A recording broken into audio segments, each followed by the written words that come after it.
This video is its own unique thing that I'm not sure how to categorize on my channel. It's certainly not a Let's Play, stream or VidAMs episode, so I guess my only recourse is to bung it into my often ignored retro review playlist and call it a day. I mean, you know, it is a character review in a sense, and everything is considered retro after enough time has passed. Consider this categorization the equivalent of buying your baby a shaving kit because he'll eventually grow into it.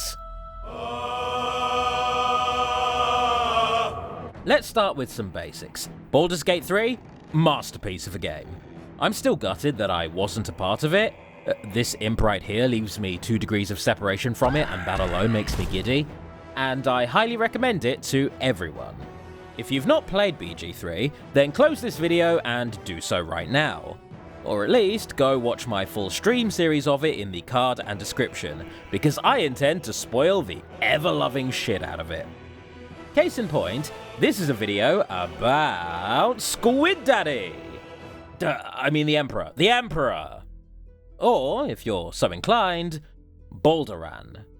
One thing that makes BG3 so impressive as a game is how vast it is, and how wildly different each playthrough of it can feel. I've played through it once myself on stream, and I've also popped in and out of a friend's playthrough whenever I'm available, like a celebrity guest star cameoing in a sitcom.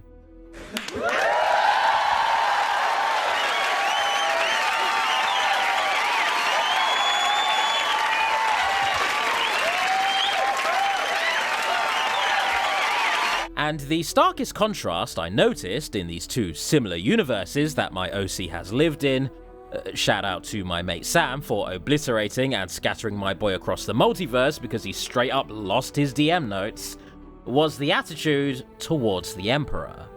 In this video, I'm going to share my own experiences with Squid Daddy, and then explore how it differs from both my friends and of the wider BG3 communities as a whole. The latter of whom seem to view the character in a very black and white fashion, undermining his complexity.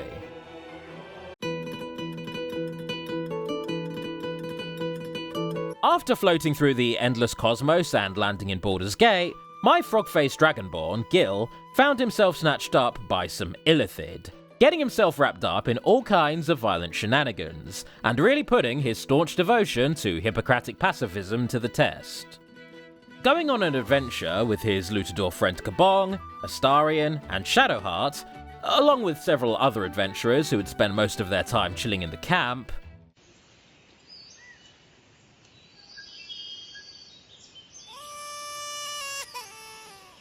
Gil would often be met in his dreams by a purple-bearded gnome, one with a penchant for K-pop, who would offer the Dragonborn Doctor a bunch of fatherly guidance and support through his otherwise harrowing journey. You are transformed. I forgot I designed you to look like that! Oh, you forgot about that guy. I forgot about him! I was like, who the fuck is this? See, I've got a cute tiefling girl. You've got that guy. Heavy metal K-pop dad, what up? This Guardian served as a pillar of strength for Gil, and was vastly preferable to the smooth-talking devil Raphael, whose promise of a quick, easy fix for Gil's parasitic brainworm problem was met with rightful indignation and hostility. Gil seeing the sleazeball for who he was, and recognizing that his offer was too good to be true. One morally redeemed Shadowheart and slain Major Boss later, the Guardian would be revealed to be a Mindflayer. Creatures who, up to this point, have been firmly established as cold, unfeeling monsters who manipulate, mind control, and forcibly transform people, along with straight up eating them. I Oh shit. am the one that's been protecting you. This revelation was understandably startling, and gave both Gil and Kabong pause. But after helping their tentacled friend out of a bind, they quickly realized that it was just the same old Guardian that they'd grown to trust.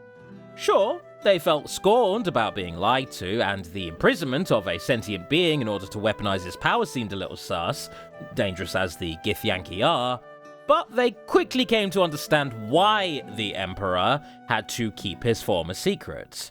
Again, 99% of Mindflayers are unconditionally evil and should be killed on sight, so having one probing around in your dreams while you are actively questing to avoid being turned into one? Bad optics. Rash decisions would have been made. So we jump forward to Baldur's Gate, and despite Gil's insistence on not partaking in Illithid corruption, not that Kabong would have left him any, Gil was still ready to fight for and alongside his Calamari buddy. When encountering Raphael again and having his trust in the Emperor tested, Gil would find himself conflicted one last time, but doubled down on his decision to trust handsome Squidward once Raphael revealed his hand. I want the crown that dominates the Elder Brain. Fuck that! No! Then you will die, along with every other soul in this city. I'm gonna prove you wrong, devil. I'll enjoy watching you try. I sure told him... Oh fuck, I'm still wearing the clown makeup, aren't I? Ah, for fuck's sake! Sure told him, I Gil. did all of that looking like... Oh my god, that's so embarrassing. Opening up to the Emperor about this encounter made it clear where Gil stood, giving Squid Daddy the confidence to be emotionally vulnerable with the good doctor, sharing stories of its human past. In fact, by accidentally catching the Emperor with the same asexual riz that he had Shadowheart previously, Gil once again had to assert that while he was very flattered by romantic advances, he just wanted to stay friends. No tentacle hentai in my streams. That is reserved for private playthroughs only. Are you trying to flirt with me now? Would you like that? Oh! Oh, Mr. Squid Senpai. So, with some clear boundaries set, the adventure would continue. And after a brief possession and a brutal clash with the skeletonized dragon, Ansur, the true identity and more tragic backstory of the Emperor would finally become clear. Oh, Oh, he's Balduran! Answer. good heavens. It's been too long. After Ansur's defeat, the Emperor would explain how things had come to this. How its bond with Ansur had deteriorated because it refused to be cured of its new form, ultimately forcing it to kill the dragon in self-defense. After this, Gil would find and read a note that Ansur himself had never let go of. One that better illuminated the bond between the Emperor and Ansur, making all of this even more heartbreaking. You're the greatest thing that's ever happened to me. I never had to ask you for anything. I'm asking you now to stop. I may no longer feel my feelings, but I know yours are agony. It doesn't have to be this way. Be free, Ansur. And know, even if I'm not beside you, I will always have been your Baldur, and they were in love! Oh no, it's so much sadder now! Oh, it's so much worse! Gil. History would say they were close friends! They were such good friends. They were such good friends. After teaming up directly with the Emperor to save its titular gate, Gil, now settled down with his own acclaimed surgery, would never encounter it again, respecting its decision to live a life of solitude, away from people who would judge and fear it for who it had become. Even when it came time for a hero's reunion, all Squid Daddy would do is send a postcard. But in spite of all this, Dr. Gil would remain open to the idea of welcoming his former guardian back into his life with open arms, because that is the kind of person that Gil is. So that was my playthrough. Apologies to people I sent to go watch my stream series, only to come back and then have me regurgitate a summary of it anyway. Look, I just want everyone on an even playing field, cut me some slack. So, I came out of all of this really loving the Emperor as a character. I think that it is great, but in a nearby timeline, things didn't go quite as smoothly. A timeline where instead of being whisked away with his bardic buddy, Gil would occasionally drop in on the adventures of his polar opposite, a fellow Dragonborn plagued with dark urges, wink wink, named Maverick.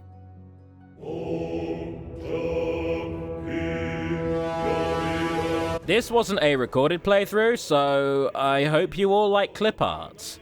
In a similar but different universe, Gil would be snatched up by the very same illithids and subject to the same parasitic insertion, but this time would escape with a rude, unhinged, and exceptionally violent dragonborn named Maverick.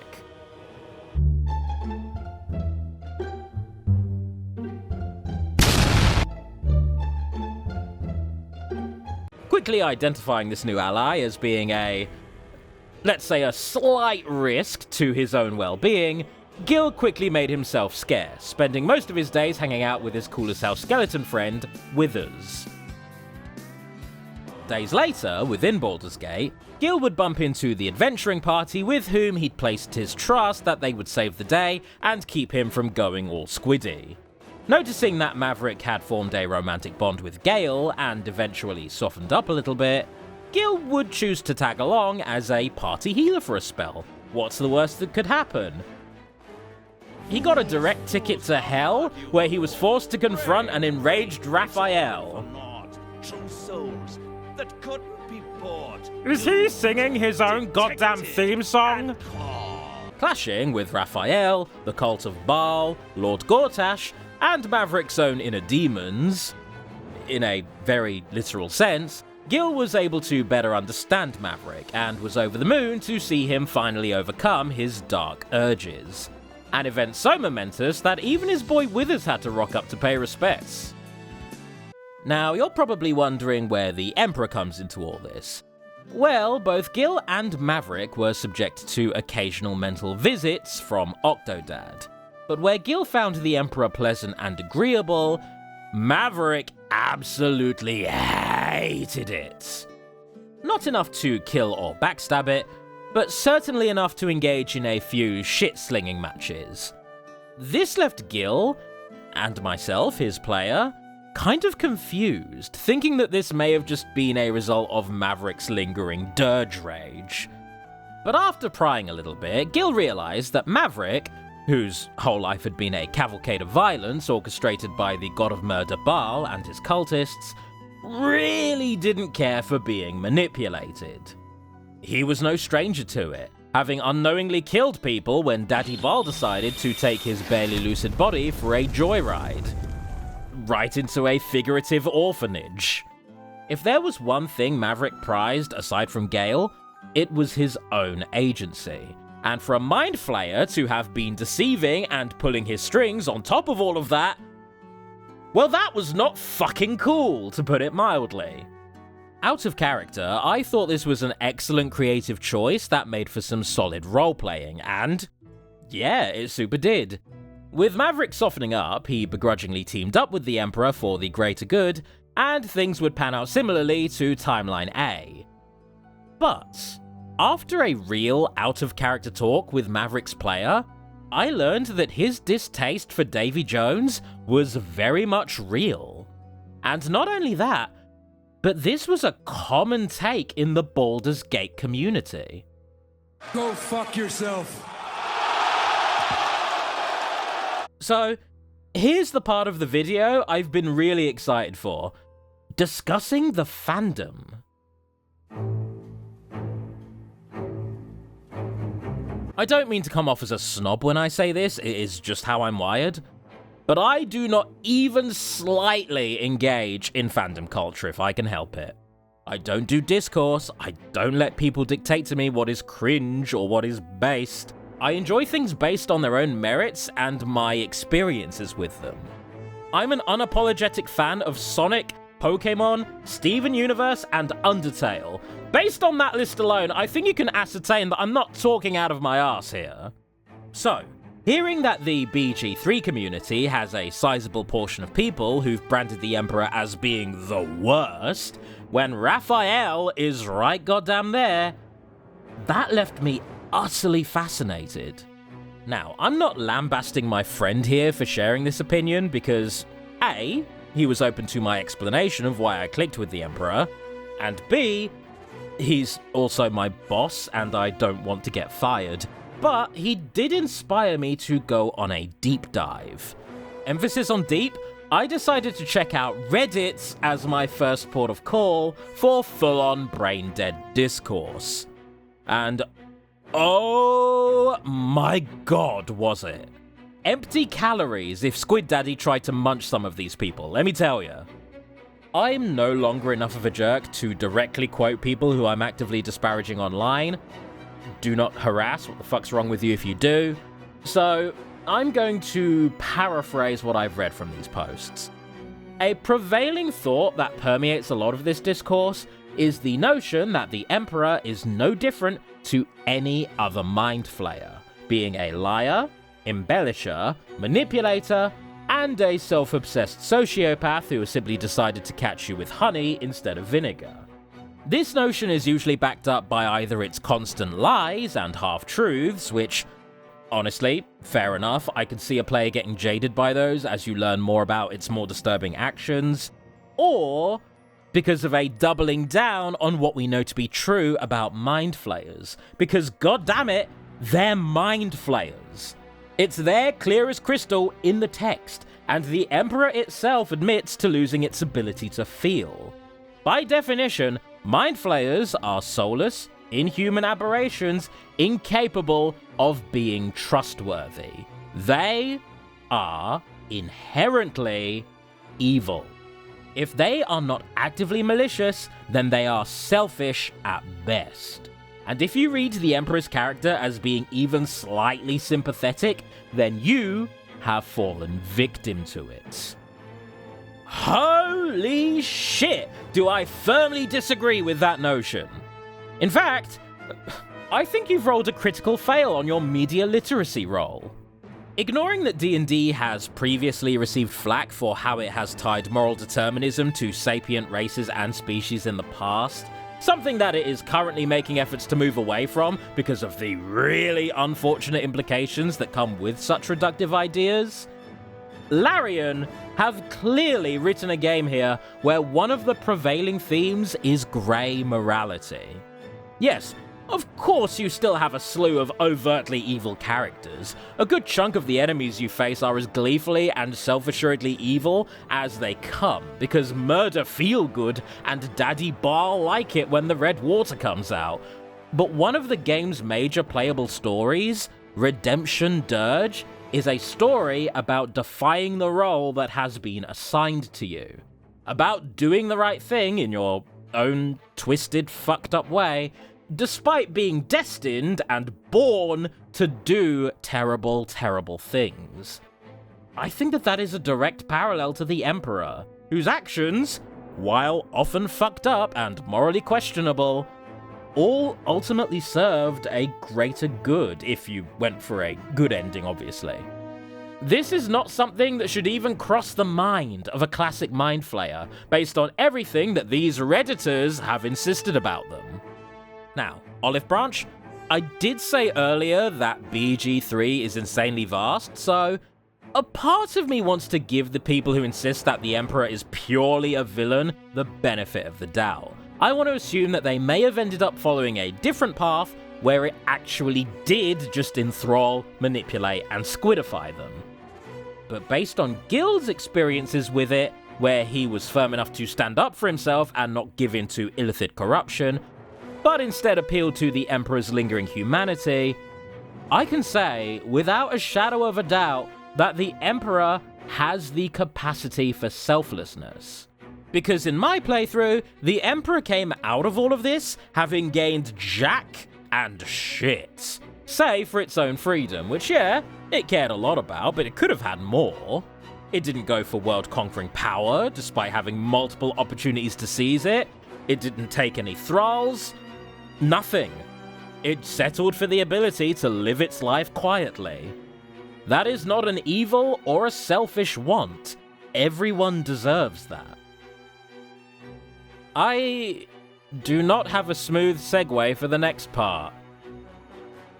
But damn, that answer is kind of a twat, isn't he?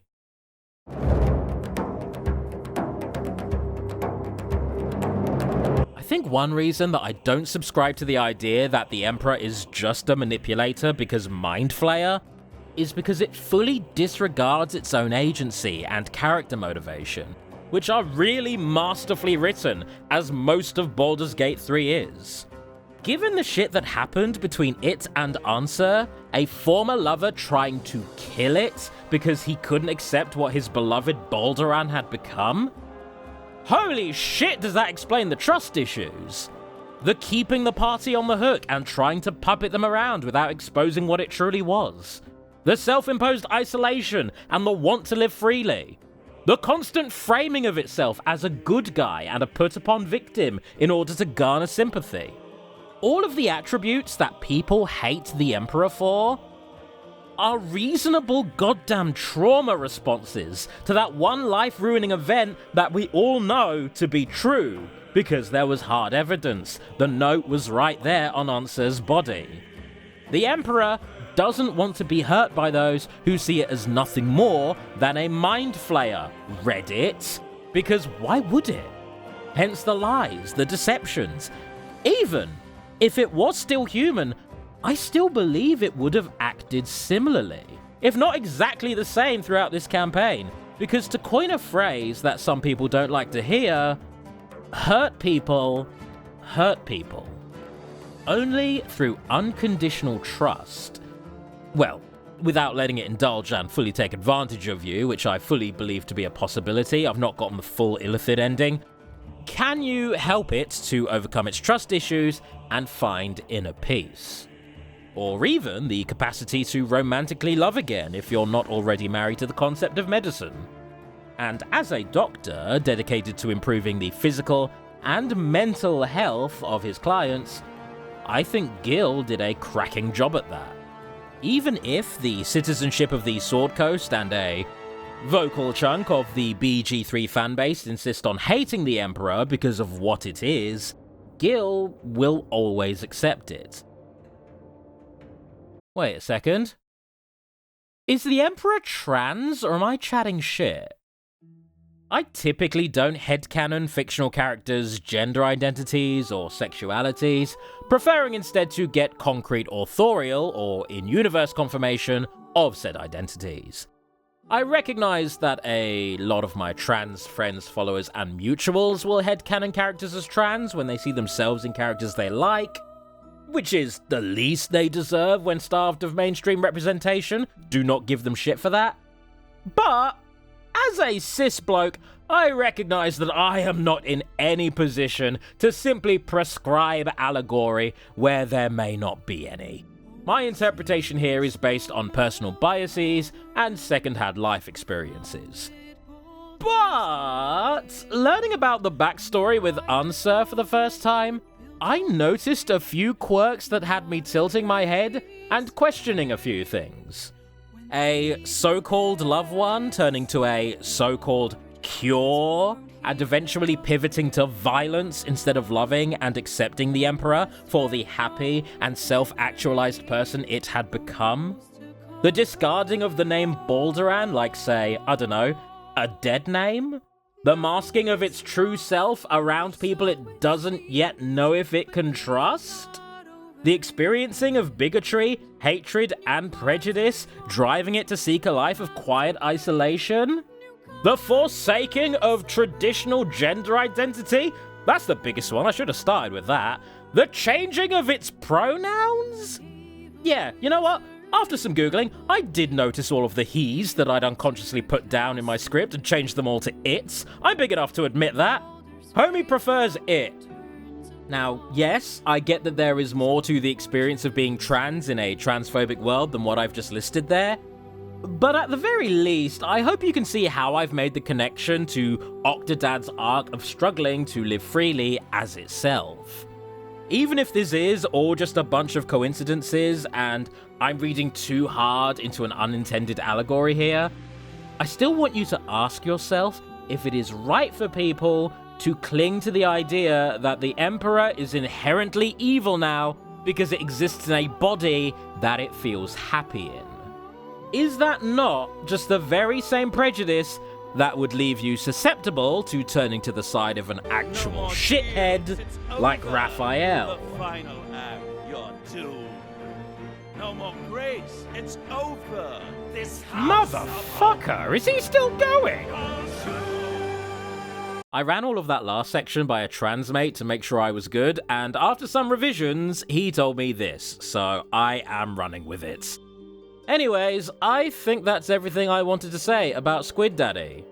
Daddy here being used as an affectionate, gender-neutral term. Miss me with that accusation of transphobia. I have this stamp now! I am immune! But again, to be transparent, I have only played 1 and a bit of the myriad routes of this game, so my opinion on this character, who I think is more complex than people are giving it credit for, is subject to bias.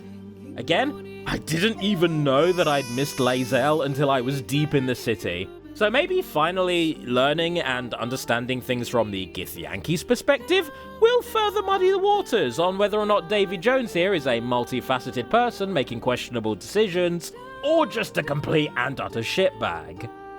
That is why I want to open up this comment section to a reasonable, civil, and a respectful discussion on whether or not y'all care for it. Emphasis on those adjectives. If this comment section is closed at this point, know that either you or your peers have disappointed me. For shame. Anyways, hope y'all enjoyed this wildly different video. Let me know if you want more like it. I promise I will try to get a VidAMs done this month. Acting and voiceover have just been a little hectic for me is all. Debts to pay and all of that. So, I would like to thank my patrons for sticking by me, including Anonymous, Dan Brown, twice, Fitzwilliam Ramsbottom, Locomossi, Neve Calderwood, Pixel Pusher, Ravi Poodle, Shameboy, Thomas Walker, and Toon Pirates. And speaking of Toon Pirates, I'd also like to thank all of the artists who directly drew artwork either for this video or of our original characters, those being TP himself, Truthian Fox, Hermit Endurb, Knife Boy, and Ajax. And for everybody else who I've pilfered publicly posted art from, hope you don't mind. If you do, I hope my linking to your profiles in the description makes us square. I tell you what, it is hard to find solid artists amongst the blighted wasteland that the internet has become thanks to AI. By the way, every time I open Baldur's Gate 3, there's one specific thing that comes to mind for me, and I'm never ever going to have the opportunity to put this in a video again, so Madness. This is Sparta!